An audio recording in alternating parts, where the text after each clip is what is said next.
The shallow harbour at Samar stretched calm beneath the tropical sun, hundreds of plywood hulls bobbing gently at their moorings. American sailors moved amongst them, conducting one final infantry before the long journey home, or more likely, before the boats met their end. By August 1945, the United States Navy possessed over 700 patrol torpedo boats scattered across the Pacific and Mediterranean, each one a testament to wartime ingenuity and desperate production. These sleek, fast attack craft had harassed Japanese shipping, evacuated MacArthur from the Philippines, and earned fame far beyond their modest size. Yet within months of Japan's surrender, naval planners faced an uncomfortable question. What do you do with hundreds of specialized vessels built for a war that's suddenly over? The PT boat represented something unique in naval warfare: cheap, fast, expendable craft that could strike from the shadows and disappear before heavier ships could respond. Constructing one cost roughly $150,000 in wartime currency, a fraction of a destroyer's price. Their plywood hulls couldn't withstand serious combat damage, but they could be built quickly in furniture factories and boatyards, never designed for military contracts. This had been their strength during the war. In peacetime, it became their liability. The Navy had no doctrine for maintaining wooden speedboats, no budget for storing craft with 5-year service lives, and no clear mission that required their specific capabilities. As demobilization accelerated through autumn 1945, the fate of America's PT boat fleet would be decided by economics, geography, and the simple fact that plywood doesn't age well in salt water. What the Navy confronted in the Pacific was staggering in its dispersal. Motor torpedo boat squadron training had taken place at Melville, Rhode Island, where over 300 boats cycled through final preparation before deployment. Combat squadrons operated from the Solomons, the Philippines, New Guinea, and dozens of advanced bases hacked from jungle or coral. Each squadron comprised 12 to 18 boats, supported by tenders that carried fuel, torpedoes, and spare parts. Mediterranean squadrons had established themselves at Bastia, in Corsica, Calvi, and various Italian ports following the invasion. By war's end, operational PT boats sat in harbours from Okinawa to Arurin, many thousands of miles from American shipyards. Production had been extraordinary. Elko Naval Division in Bayonne, New Jersey, produced 399 80-FT boats between 1940 and 1945. Higgins Industries in New Orleans built 2578T craft using different designs. Huckins Yacht Corporation in Jacksonville contributed 18 experimental models. The British had received over 60 under Lend-Lease, operating them as motor torpedo boats in Mediterranean and Channel waters. The Soviet Union received some examples through Alaska, though records remain incomplete. By the European armistice in May 1945, approximately 790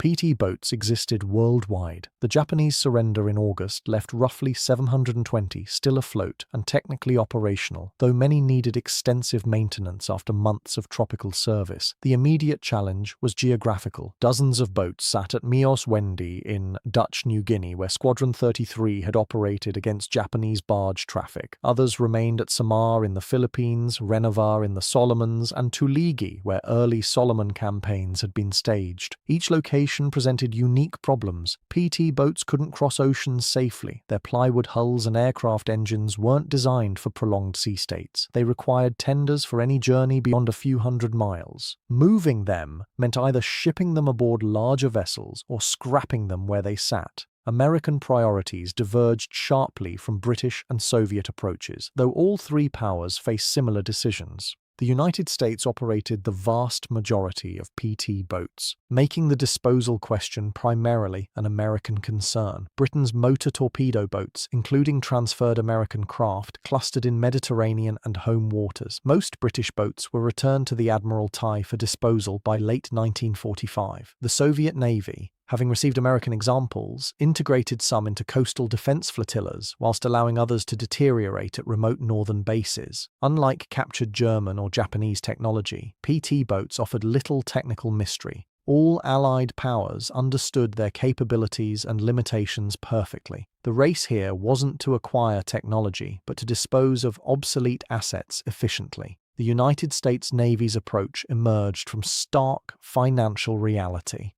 Operating a PT boat cost approximately $12,000 annually in fuel, maintenance, and crew wages, a sustainable expense during wartime emergency, but indefensible in peacetime budgets facing massive cuts.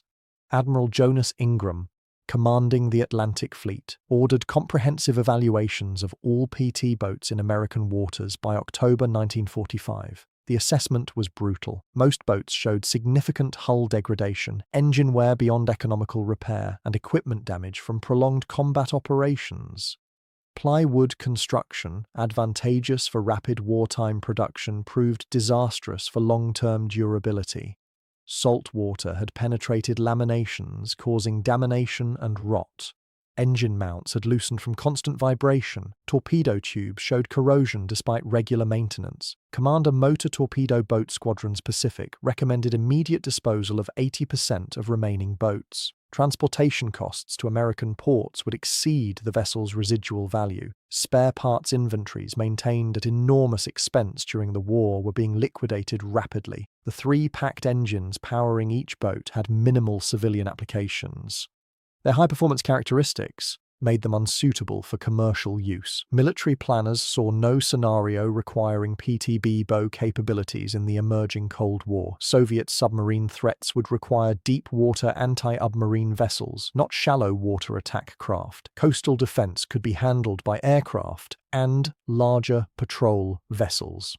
By November 1945, systematic disposal operations commenced across the Pacific. At Samar, sailors stripped us equipment, radars, radios, machine guns, life rafts before opening sects, and scuttling boats in deep water beyond the harbour. Records indicate that 156 boats were deliberately sunk at Philippine locations between November 1945 and February 1946. At Mios Wendy, boats were beached and burned, their aluminium fittings salvaged before flames consumed plywood hulls. The Solomon saw similar destruction, with boats towed to designated scuttling grounds and sent to the bottom with explosive charges. Some boats returned to American waters for disposal. Melville, Rhode Island, the training center that had prepared thousands of PT boat sailors, became a primary disposal site. Between September 1945 and June 1946, 203 boats arrived at Melville for decommissioning. Most were scrapped immediately, their engines removed for potential reuse, hulls broken up for salvage. The wood had minimal value. Wartime glues and marine paint made it unsuitable for civilian applications. Metal fittings went to scrap dealers at prices barely covering transportation costs. The Navy offered some boats for sale to American buyers through the War Assets Administration. Advertisements appeared in maritime publications during spring 1946, offering PT boats at prices ranging from $3,000 to $8,000, depending on condition. The response was underwhelming. Civilian buyers faced significant obstacles. The boats required specialized fuel, their engines needed constant expensive maintenance, and their shallow draft made them unsuitable for commercial fishing or cargo transport. Insurance companies refused coverage, citing the vessel's military origins and structural peculiarities. A few wealthy sportsmen purchased boats for conversion to luxury yachts, but these represented fewer than 20 examples from the entire fleet. Britain's disposal followed similar economics. The Royal Navy had operated American-built PT boats designated MTBs in British service alongside indigenous designs. By December 1945, the Admiralty ordered all American-built boats returned to storage facilities or scrapped. Most ended their service at coastal forces bases in Portsmouth and Felixstowe, where they were broken up during 1946. British-built Vosper MTBs, constructed with superior marine plywood and designed for longer service lives, fared marginally better. Some transferred to foreign navies, whilst others remained in reserve until the early 1950s. The American boats, however, were considered worn out and disposable. Soviet handling remains poorly documented, but available evidence suggests pragmatic retention, followed by neglect. PT boats transferred under Lendl operated with Northern Fleet units through 1945. Some boats remained nominally active into the late 1940s, stationed at Polani and other Kola Peninsula bases. However, Soviet focus shifted rapidly to submarine development and larger surface combatants. By 1950, most American-built boats had been abandoned at remote Arctic facilities, where they deteriorated until breaking up naturally or being scrapped during base consolidation operations in the 1960s. The United States Navy did preserve a small operational force, primarily for experimental purposes. The Navy's David Taylor Model Basin in Cardrow, Maryland, retained 3 boats for hydrodynamic research through 1948. These craft provided data on planing hull performance and high-speed maneuvering characteristics that informed later patrol boat designs. The Naval Ordnance Test Station at China Lake, California, used 2 boats for weapons testing, particularly experimental rockets and small guided missiles. These examples survived until 1952, when they were finally scrapped after completing their research programs. If you're finding this deep dive into post-war maritime history interesting, consider subscribing for more detailed explorations of what happened to military equipment after the shooting stopped. Foreign sales absorbed a small number of boats during the late 1940s. The Philippine Navy, established after independence in 1946, acquired approximately 15 PT boats from American stocks at Subi Bay. These boats operated in anti-piracy and patrol roles through the early 1950s, though maintenance challenges led to most being laid up by 1953. The boats simply wore out, replacement parts were unavailable, engines failed, and hulls rotted beyond economical repair. Similar patterns emerged in other nations that acquired PT boats. Norway purchased 8 boats in 1947, operating them until 1951 before scrapping. Denmark acquired 6 with equally brief service lives. The destruction was thorough and swift. By January 1947, the United States Navy's inventory listed just 47 PT boats still afloat and on official records. Of these, 31 were in storage awaiting final disposal, while 16 remained in experimental or training use. The 720 boats existing in August 1945 had been reduced by 93% in 18 months. This elimination reflected not callous disregard, but practical economics. Each boat in storage required covered facilities, periodic maintenance and security costs that couldn't be justified for vessels with no foreseeable military application. Environmental and safety concerns accelerated disposal. Scuttleboats in the Pacific occasionally broke free from deep water locations, creating navigation hazards. In 1947, a drifting PT boat hull damaged a fishing vessel off Guadalcanal, prompting the Navy to fund expeditions locating and demolishing derelict boats. Similar problems emerged in the Mediterranean, where abandoned boats had been left at minor Italian ports. The Italian government requested American assistance, removing these hazards by 1948, leading to a joint operation that scrapped or burned approximately 30 hulls. Economic factors drove the destruction as powerfully as military obsolescence. Post-war America faced severe housing shortages and material scarcity. The plywood used in PT boats, whilst unsuitable for construction due to marine adhesives and contamination, could be burned for heat or processed for pulp. Aluminium fittings commanded premium prices as civilian production resumed. Copper wiring, brass fittings, and steel components all found ready buyers. Scrapping a PT boat generated approximately $800 in salvage value. Not enough to cover transportation from the Pacific, but sufficient to make domestic scrapping economically rational. What survived did so through accident more than intention. PT-6117, now preserved at Battleship Cove in Fall River, Massachusetts, survived because it was used as a work platform at the Philadelphia Naval Shipyard through the 1950s. Its engines had been removed, making it worthless as a boat, but useful as a floating platform. When the shipyard closed in the 1970s, veterans groups recognized its historical value and funded restoration. PT-796, preserved at the PT Boat Museum in Fall River, survived similarly fortuitous circumstances. It had been sold to a private buyer who used it as a houseboat, preventing scrapping. PT-658, now operational in Portland, Oregon, represents the most extensively restored example. This boat survived because it was sold to a civilian buyer who maintained it as a yacht through the 1960s. When restoration began in the 1990s, volunteers spent over 100,000 hours rebuilding engines, replacing rotted plywood sections, and sourcing period equipment. The project cost approximately $4 million, demonstrating the enormous expense required to preserve these vessels. Of the 790 PT boats built, exactly 8 complete examples survive today in museums or private collections. An additional dozen incomplete hulls exist in various states of preservation, most too deteriorated for restoration. Ongoing discoveries occasionally add to the survivor count. In 2008, a PT boat hull was discovered buried beneath a car park in New York, placed there during post-war construction and forgotten.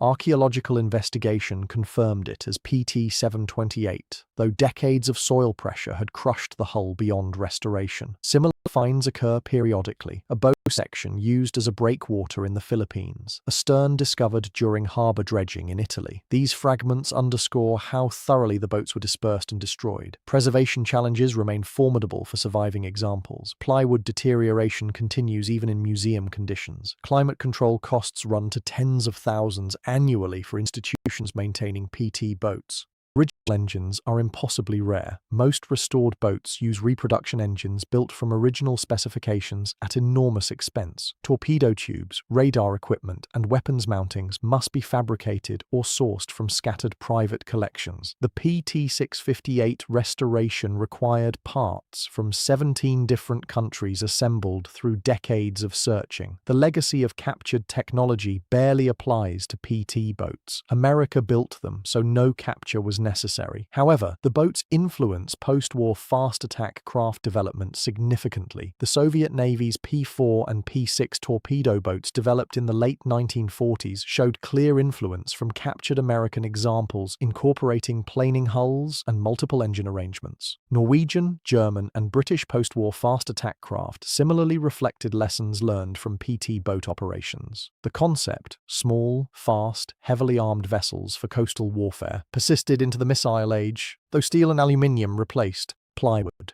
What museums display today represents a tiny fraction of what existed. Battleship Cove's PT-617 sits enclosed in climate-controlled facilities, its hull stabilized through continuous preservation work. The PT Boat Museum in Fall River operates PT-796, taking it on occasional demonstration runs that require months of preparation. The National World War II Museum in New Orleans displays PT-305 restored to operational condition through a 20-year project. These boats provide tangible connections to a vanished era of naval warfare, yet they also demonstrate how quickly even successful technology can disappear when circumstances change. The moral complexities that surrounded captured German scientists or Japanese biological warfare data don't apply to PT boats. These were American vessels built by American workers, operated by American sailors. Their disposal reflected straightforward economic and strategic decisions. Yet something was lost in the wholesale destruction. These boats represented innovation under pressure, furniture manufacturers building warships, yacht designers creating combat craft, civilians mastering military production. The speed of their elimination mirrored the speed of their creation, both driven by the same American industrial pragmatism.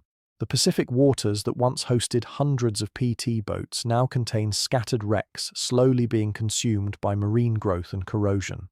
At Samar, divers occasionally locate scuttled boats, their plywood hulls remarkably preserved in oxygen-poor conditions. These wrecks attract tropical fish but little human attention. They're too common to warrant archaeological protection, too deteriorated to salvage. In the Solomons, similar wrecks litter the seabed, forgotten footnotes to larger naval battles.